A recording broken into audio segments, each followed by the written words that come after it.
You care to find out who's the best JC once and for all?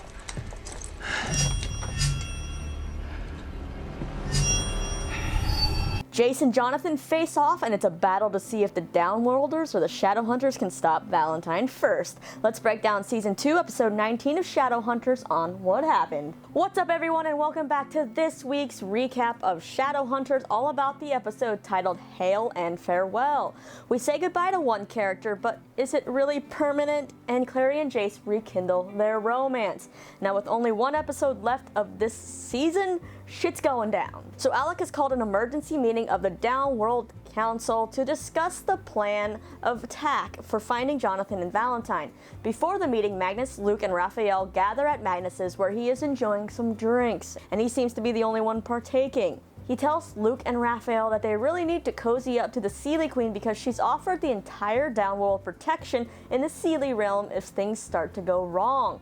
He's already accepted the offer on behalf of the Brooklyn Warlock community, and he's hoping that Luke and Raphael do the same. Those two don't really look too keen on the idea of teaming up with the Seelie Queen, and when Luke asks what's the catch, Magnus tells him he's going to want that drink he handed him at the start. I don't think we ever actually learn what the catch is, though. Anyway, at the council meeting at the Institute, the Seelie Queen is there alongside Luke, Magnus, and Raphael. Instead of sending Meliorn, she's decided it was important enough for her to actually be present. Now, the first thing she asks is where Simon is. Looks like someone has a little crush. It also looks like Luke and Raphael have taken the Seelie Queen's deal, as she now says she speaks for the entire Downworld, so if the Shadowhunters need anything, they have to address her, and that doesn't sound like it can be good, right? Alec tells her that Valentine believes the mortal mirror is still at the Institute and he won't be leaving until he has it, so he wants the Downworlders' help in finding Valentine and Jonathan. Alec reassures her their plan is to execute Valentine if they find him, but the Seelie Queen is pretty wary to believe him. Alec apologizes for what happened with the Soul Sword, but the Seelie Queen has already made up her mind and says they're going to start fighting for themselves, so there's no deal. Luke and Raphael don't seem real happy about having to go along with the Seelie Queen, but they did it for their people. Luke tells Clary he has to think about his pack and that the court can protect them, the Institute can't. Izzy and Raphael also have a very sweet moment, and he apologizes to her and says that he made a mistake, and whatever was between them, it wasn't just about craving each other's blood. Now, Izzy tells him she knows, and my heart right now is just starting to melt during this whole scene. And then Raphael tells Izzy this. If there's any good that comes out of being at the brink of war, it's being able to stand here in front of you. Can Raphael be any more perfect right now? Like, I'm pretty sure I'd date him, but now it's back to war talk. So Izzy asks Raphael if everything is going to lead to war, when Raphael says that if the Downworld refuses to work with the Clave, it could be a violation of the Accords, and we know that can't be good. Luke tells Maya to relay the message to the pack that they need to spread the word about finding Valentine and Jonathan. So Maya gives the orders to the pack at the Jade Wolf, but of course Russell's back and being a dick, and is like, why should I listen to you? I was told to only take orders from my alpha. Simon's also there and is thankfully actually quick on his feet and rambles off some BS that convinces Russell enough, and the pack heads out to spread the word. Maya then says, who knew dating a college boy would come in handy? And then instead of freaking out over the word dating, Simon hears the word college and is like, I was supposed to be going to classes, my mom's paid for everything, school started like a week ago. I'm horrible. And then after more of his rambling, he stopped and is like, wait, did you say that we're dating? And Maya's just like, yeah. But then Simon kind of makes it a little weird and is pretty much says that, you know, they should just stick to saying that they like each other and not use the word dating.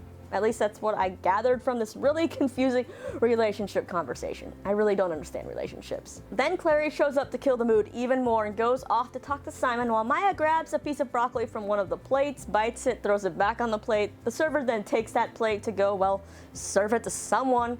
And it makes me sit and wonder, what on earth is the health rating or grade for the Jade Wolf?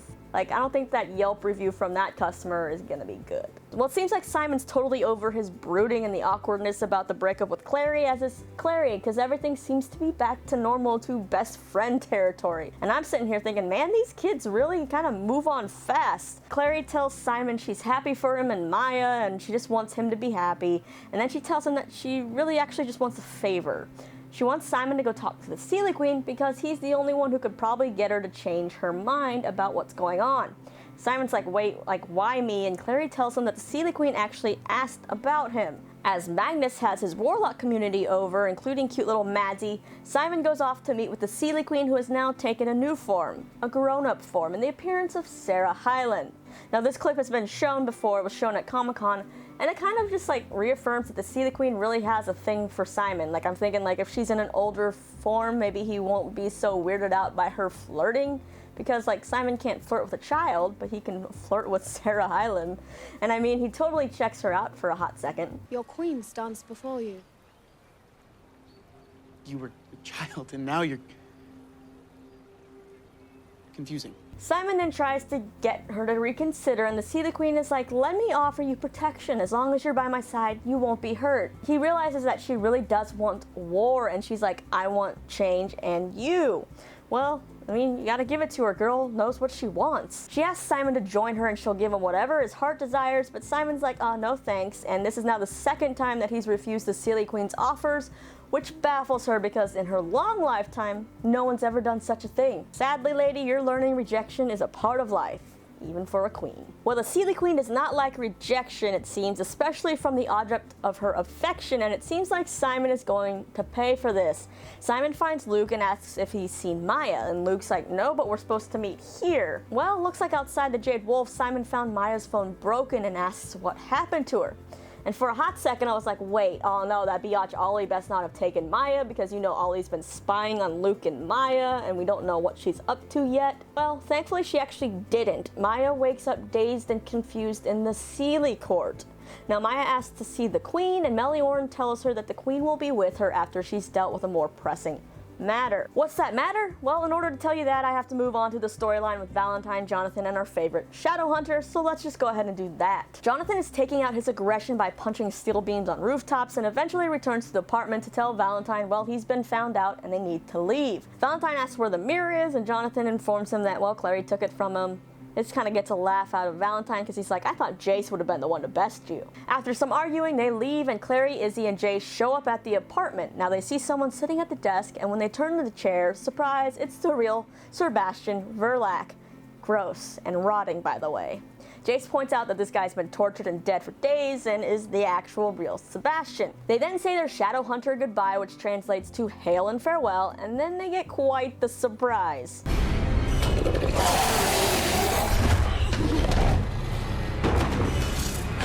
Makes me think, like, is this guy secretly related to Samara from The Ring? Because if this was an audition for a horror movie, I'm pretty sure Will Tudor and the special effects people nailed it. Well, before leaving, Jonathan and Valentine have turned Sebastian into a possessing demon, but thankfully Jace and Izzy take care of it, and they all vow to make Valentine and Jonathan pay for everything. Alec, Clary, and Jace then call up the Inquisitor on video chat to inform her of everything that's happening. They tell her Eileen is going to deliver the news to the Verlac family about the real Sebastian, and then we also learn that, you know, this demon trap could have only been set using the mortal cup, so it seems like Valentine has had the cup in his possession the whole time. This guy is one conniving dude. They then inform Imogen that Valentine won't leave the city without the mortal mirror, and as far as they know, he still thinks it's in the Institute.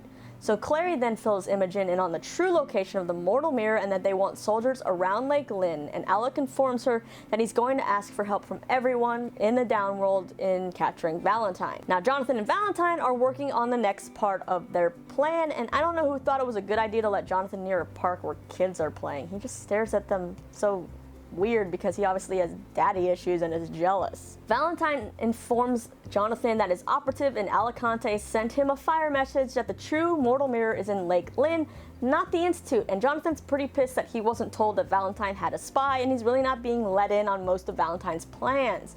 Well, Valentine has to keep reassuring Jonathan that their plan will work out, and you know, Jonathan's great. Valentine and his circle members have captured a warlock to try to portal them to Idris, but it's unfortunate for them because portal wards have been erected around the city, so Valentine is planning to now go to an airport so they can fly out of New York. They then hear wolves, and a battle ensues between Valentine's men and the werewolves as Jonathan and Valentine run off. Now Luke gives Jace and Clary an anonymous tip, since he's really not supposed to be helping them, that they found the circle members, but Valentine and Jonathan escaped. Wards have been set up, and no Shadowhunters will basically be allowed to portal or even travel out of New York. Izzy's on her way back with the warlock, so they know that Valentine knows the mortal mirror is not at the Institute because he was trying to portal out of the place.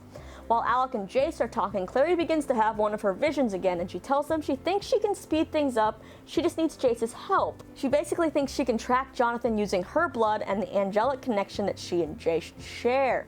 She thinks it can work because she and Jonathan both have Morgenstern blood, and if she draws the rune she saw in her flash of a vision, and she thinks of the three of them, then yeah, something can happen. Clary draws the rune on her arm, and then she lifts up Jace's shirt to try to find an open spot to draw a rune on him. Yeah, sure.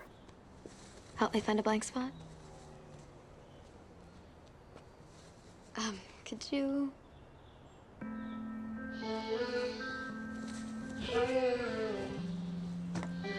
I don't know about you, but this scene ultimately actually made me laugh, which I don't think it was supposed to. It just kind of felt a little cheesy and awkward, and I think it's mainly because of the music they kind of put under it, like turning it into like this really romantic thing when it was supposed to be like them trying to channel and track Jonathan. But then again, I get the little romantic undertones. I don't know, if you just put that music under it and then that hand rubbing that was so slow, and it's kind of like, what am I watching? Am I watching Shadowhunters or some kind of cheesy porno? Anyway, that could just be me, but whatever Clary and Jace do, it works. As this is happening, Jonathan and Valentine are in a cemetery looking for a stash of weapons. Jonathan then feels this pain on his arm, sees his anti-tracking rune is lit up, and realizes that they've been found. So Valentine tells him he needs Jonathan to stay and hold the Institute at bay, and Jonathan's not happy about it because he thinks that Valentine is playing him and is just leaving him behind because he's dead weight. Valentine then decides to give Jonathan some backup in the cemetery by turning a bunch of mundanes forsaken. Izzy, Alec, Jace, and Clary finally portal to the cemetery, but it's now dark, so it makes me wonder what on earth took them so long to get there, because I feel like it was pretty bright when Jonathan realized he was being tracked. Either way, the quartet split up with Izzy and Clary going off and Alec and Jace teaming up. And in each group, they're like, thanks for not bringing up what happened between Clary and Jace at the Institute. You know, you just have to throw in that kind of talk as you're running on a mission. They end up being attacked by the Forsaken, and Jonathan grabs Jace from behind with some chains around the neck and drags him off to the bridge. He strings his Jace up from the bridge, making a noose out of the chains and saying that he'll make an excellent trophy for Father when Father returns. Now Jace laughs because, you know, Jonathan is telling him that Valentine left, and Jace is like, oh, he's not coming back for you. But Jonathan insists that Valentine is a man of his word. Does he even know Valentine? Jace then points out that Valentine abandoned Jonathan but came back for Jace, so that makes Jace the favorite son, and now Jonathan is ticked off and lets Jace down so that they can fight and find out who the best JC is once and for all. After some fighting, it seems like Jace has lost the battle after being stabbed, but then Izzy shows up. Izzy is yelling at Jonathan for betraying her. He's grabbing her whip, pulling it tighter and tighter, and eventually Izzy lets go right at the right moment, as this causes Jonathan to fall back on Jace's blade, which goes right through the spot on the back that lets one pierce both the spine and the heart at the same time, that Jonathan actually mentioned earlier. Yep, it seems like Valentine taught the same thing to Jace, and it came in handy. They actually tussle a little bit more, and then Jonathan ends up being thrown off the bridge into the river, and he floats away. Back at the Institute, Clary is healing Jace and telling him she can't lose him because she's already lost enough people, and then of course the kiss happens. So now, where has Valentine gone off to? Well, he's meeting with the Seelie Queen, in fact, which is the pressing matter the Seelie Queen had to tend to before she could see Maya. Valentine wants to make a deal with the Seelie Queen, and she asks what he has that she could want. Valentine then whispers something into her ear, and it seems like her tune has changed, and she's like, let's take a walk. So what the hell did he whisper to her? Now there's only one episode left in this season, and if everything is about to come to a head, is there going to be war? What is going to happen if Valentine and the Seelie Queen do team up? Also, I'm still waiting to see what the hell the purpose of Ollie is. Like, why has she been spying on Luke and his pack? Like, it has to be explained, otherwise, what's the point? Also, they teased that someone's gonna die this season, so was Jonathan that death that they were talking about? Because for some reason I feel like he isn't really dead, but I could be wrong. All I know is I was excited to see some awesome fights in this episode. I love the battle between Jace and Jonathan, and I think it was finally You know, really nice to see Alec back in the field and not stuck behind a desk in the office trying to make decisions that always seem to kind of go wrong. Now I just need him and Magnus to make up, which is gonna happen in the finale, right? Well, speaking of the finale, the synopsis for that episode reads, Jace and Clary rush to make a final stand when a traitor is revealed. Clary and Jace have a bigger fight on their hands than was expected. Meanwhile, Alec and Izzy must fight off a large mass of demons that have unexpectedly shown up as Luke and Simon head to the Seelie court to deal with some unfinished business with the Seelie Queen. Now let's check out the video promo for the finale. There is only one side. The side of the angels. Over the centuries, disgusting half-breeds emerged. Warlocks, vampires, Seelies, werewolves. They banded together, grew more powerful. But finally, they will be destroyed. And so will you.